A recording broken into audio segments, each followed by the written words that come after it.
ৰাজ্যত সংঘটিত হৈছে চাঞ্চল্যকৰ ঘটনা আৰু এবাৰ হেহতীয়াভাৱে দেখিবলৈ পোৱা গৈছে ভগৱানৰ মূৰ্তিক উদ্ধাৰক কেন্দ্ৰ কৰি এতিয়া দেখিবলৈ পোৱা গৈছে চাঞ্চল্যৰ সৃষ্টি হৈছে দৃশ্য আমি আপোনালোকক দেখুৱাবলৈ চেষ্টা কৰিম ইতিমধ্যে আমি আপোনালোকক গুৰুত্বপূৰ্ণ খবৰ জনাইছো শিৱসাগৰৰ ৰুদ্ৰসাগৰৰ আঠাই সাগৰ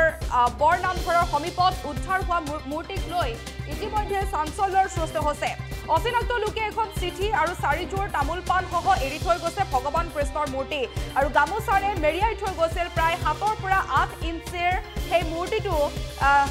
তেখেতে মেৰিয়াই থৈ গৈছিল আৰু চিঠিখনত মূৰ্তিটো সোণৰ বুলি ইতিমধ্যে দাবী কৰা হৈছে আৰু মূৰ্তিটো থকা বাবে অচিনাক্ত ব্যক্তিজনৰ পত্নীৰ 4 বছৰত 4টাকৈ সন্তান যদিও জন্ম পাইছিলে সেই সন্তানে মৃত্যুক আঁকোৱালি লৈছে আৰু মূৰ্তিটো ঘৰৰ পৰা আঁতৰাই নতুনকৈ স্থাপন কৰিবলগীয়া সত্ৰত সমঝাই দিলে সন্তান বাচি থাকিব বুলি তেখেতে সপোনত দেখা পাইছিলে আৰু পঞ্চমটি সন্তান জীৱিত অৱস্থাত জন্ম হোৱা অচিনাক্ত ব্যক্তিজনে এতিয়া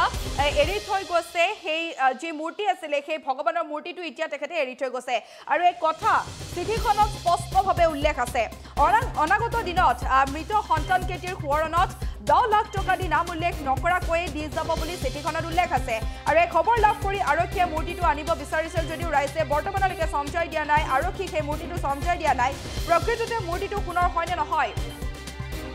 পৰীক্ষা কৰাৰ পিছতহে ৰাইজে সিদ্ধান্ত ল'ব আমি আপোনালোকক জনাইছো শিৱসাগৰত ভগৱানৰ মূৰ্তি উদ্ধাৰক কেন্দ্ৰ কৰি এতিয়া চাঞ্চল্যৰ সৃষ্টি হৈছে আমি জনাইছো খবৰ অচিনাক্ত এজন লোকে চিঠি এখন 4জোৰ তামোল পাণ সহ এৰি থৈ গৈছে ভগৱান কৃষ্ণৰ মূৰ্তি এৰি থৈ গৈছে গামোচাৰে মেৰিয়াই থৈ গৈছে এৰি থৈ গৈছে প্ৰায় 7 পৰা 8 ইঞ্চৰ সেই মূৰ্তিটো এৰি থৈ গৈছে আৰু চিঠিখনত যেতুকে উল্লেখ আছে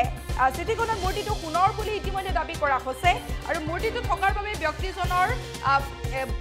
ব্যক্তিজনৰ 4টা বছৰত পত্নীয়ে 4টাকৈ সন্তান জন্ম দিছিল যদিও সেই সন্তানৰ মৃত্যু হৈছে বাবে ঘৰৰ পৰা সেই মূৰ্তি আঁতৰাই নতুনকৈ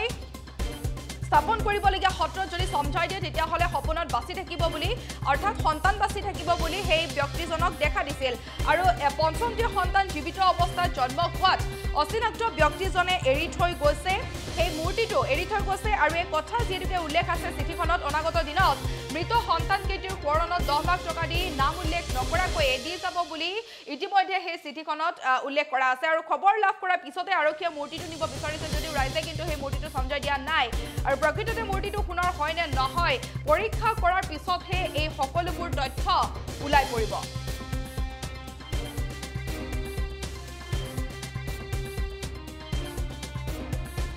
আমাৰ ঘৰ অঠাই সাগৰ মোৰ সন্মুখত এভাগ নামঘৰ আছে আৰু মোৰ ঘৰ ইয়াৰ নামঘৰৰ কাষতে মই কালি সন্ধিয়া 7মান বজাত মোৰ দাদা এজনৰ ঘৰলৈ ওলাই গৈছিলোঁ ঘূৰি আহোঁতে মোৰ ঘৰ 8:30 মান বাজিলে তাৰ মোৰ ঘৰৰ জপনা মুখত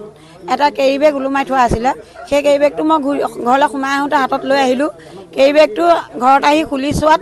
এভাগ মূৰ্তি পালোঁ আৰু তাত এখন চিঠি লিখা আছে সেই মূৰ্তিভাগ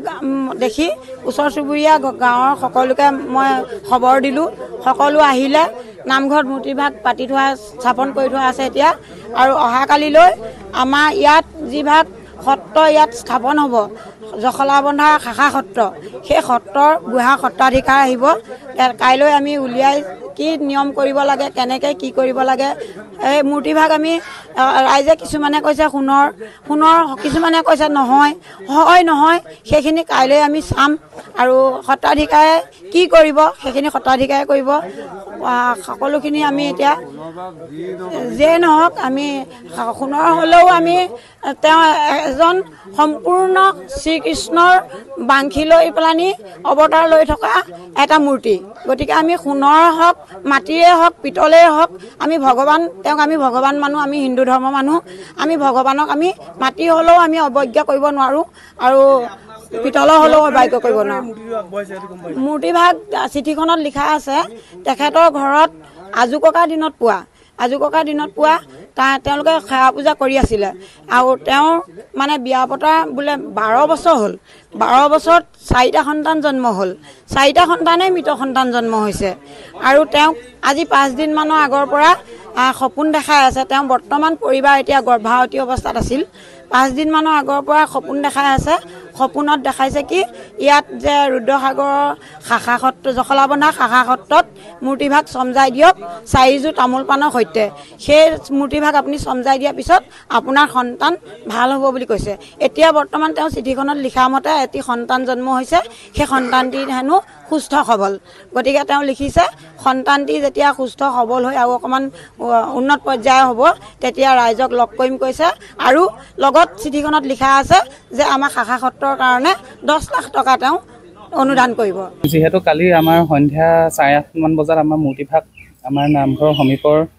মানুহঘৰত উদ্ধাৰ হৈছে আৰু আমি দবা শংখ বজাই গাঁৱৰ সমূহ ৰাইজে নামঘৰ মণিকূটত এতিয়া মূৰ্তিভাগ স্থাপন কৰি ৰখা হৈছে আৰু পৰৱৰ্তী ক্ষেত্ৰত গোসাঁইশ্বৰ কাইলৈ আমাৰ আহিব জখলাবন্ধা সত্ৰৰ মূল সত্ৰাধিকাৰ প্ৰভু ঈশ্বৰ আৰু তেখেতৰ নীতি নিয়মৰ মতে